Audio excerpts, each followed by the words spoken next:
Hello and welcome to HEXATalk, industry refresher powered by Hexanika. I'm your host Kritika Jain, and in today's session, we are going to talk about decentralized finance. It is also known as DeFi. And to talk about this, we have Yogesh Pandit, CEO and founder of Hexanika. He is going to discuss about this and provide a compliance and regulatory view on DeFi. So we know that blockchain technology is disrupting the way that people interact with the financial world. And DeFi, also known as decentralized finance, has quickly become a popular way for users to participate in financial services by interacting with smart contracts written on blockchain. So we've often heard this DeFi and decentralized finance, and that is changing the game for financial innovation. But what exactly is DeFi? So Yogesh, could you just jump in and answer like what exactly is DeFi or decentralized finance?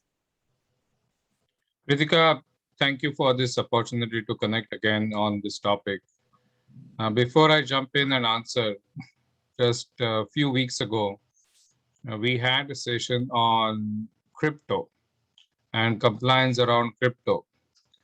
At the end of the day, the way crypto or the digital currency on blockchain is one use case. Similarly, decentralized finance is another use case on blockchain technology. So one underlying common feature among what we have been talking in the last few days is infrastructure called blockchain. Now on blockchain, there are various use cases. Now the use cases that are focused on finance are in short called as DeFi, decentralized finance. And obviously, a lot of compliances around DeFi would be common to the compliance topics we spoke about in the crypto session as well. So DeFi in short is decentralized finance, and it is a method or a process of managing various use cases, primarily asset-driven use cases, whether it's asset management, trade finance, few others, on a blockchain infrastructure. That's what DeFi is. Thank you, Yogesh. Well, we've in recent months, the fast growing pace of decentralized finance market has captured the attention of regulators looking to fit this new era of crypto into existing regulatory framework. So speaking of this from a regulatory and compliance standpoint, DeFi possesses several types of risks. Could you please highlight some of the risks? Absolutely.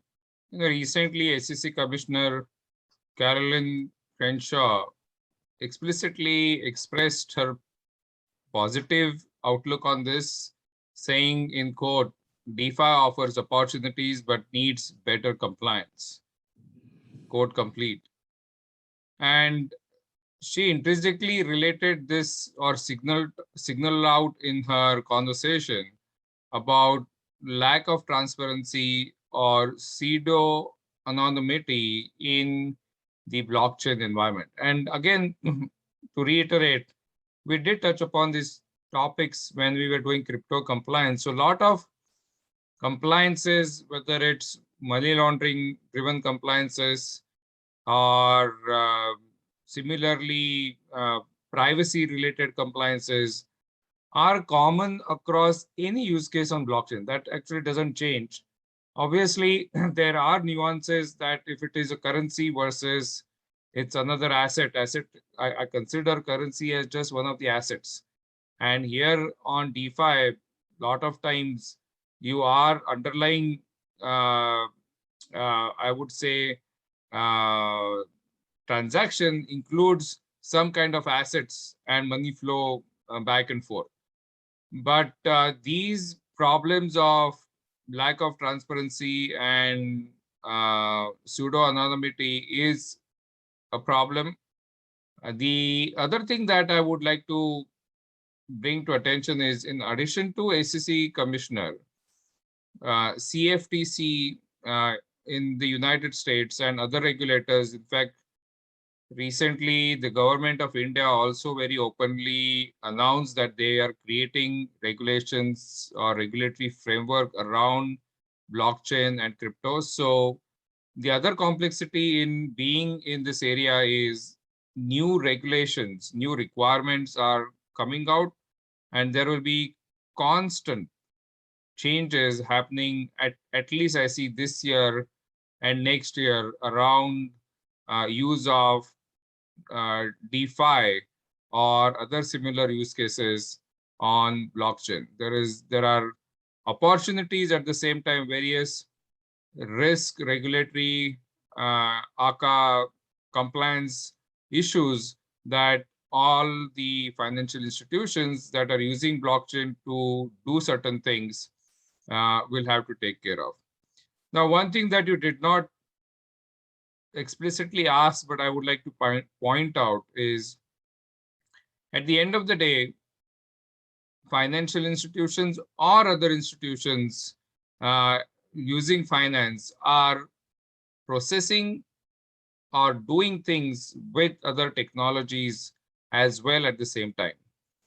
So a lot of time, a question comes in that when you say decentralized finance, is decentralized really a requirement to achieve the transparency, or do current technologies provide better efficiencies, effectiveness compared to decentralized finance?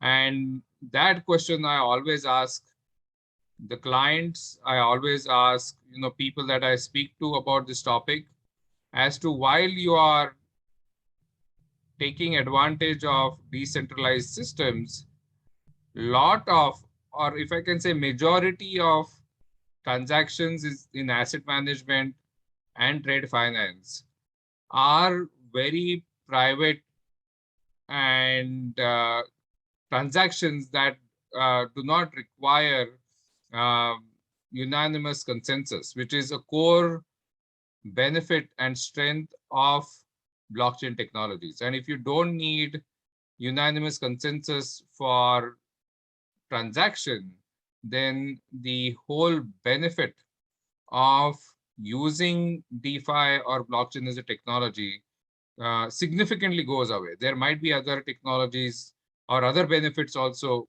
but you have to consider the pro and cons, considering new regulations, new compliances are coming. Regulators are also trying to understand what framework needs to be in place.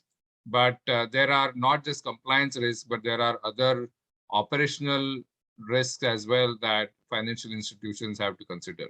Back to you, Kritika. So you did mention about use cases around DeFi, right? You mentioned about asset management and others as well. So do you want to just brief about all these things? Yeah, absolutely. I mean,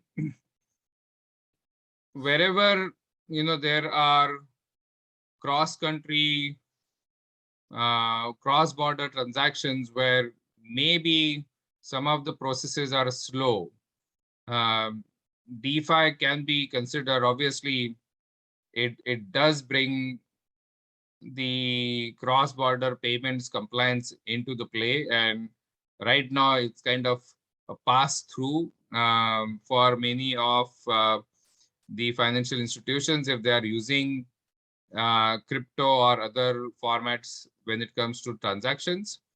But asset management is clearly, when it comes to sell, transfer of digital assets, a lot of blockchain are using it, or DeFi cases are on that. Then compliances or know your client, know your transaction can be used on the decentralized finance. Then overall derivatives, synthetic assets, and other use cases are there as well. But essentially, you can go on the digital identity, insurance, borrowing and lending.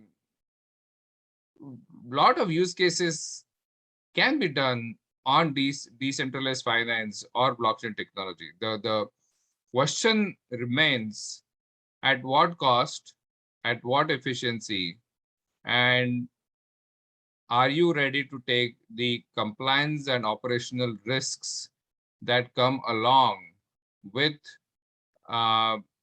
the benefits that are coming with the blockchain technology? So that is the end conclusion. Obviously, people can reach out to us or our partners who are playing various roles. We have an audit partner that has expertise in doing audits of DeFi and crypto. So if you have any questions, please reach out and we'll be happy to help. Kritika, back to you. Thank you, Yogesh. I completely agree that all the risks that you mentioned will persist, and even as the industry matures, it is going to, like, all these risks are going to persist, and regulatory scrutiny also will only increase along with the growth of the overall industry. Thank you everyone for joining us today, and thank you, Yogesh. It was a pleasure having you here. Everybody, please don't forget to like, share, and comment, and reach out to us if you want to hear about a specific topic, and also if you want to hear about crypto and other topics, please feel free to reach out. Thank you.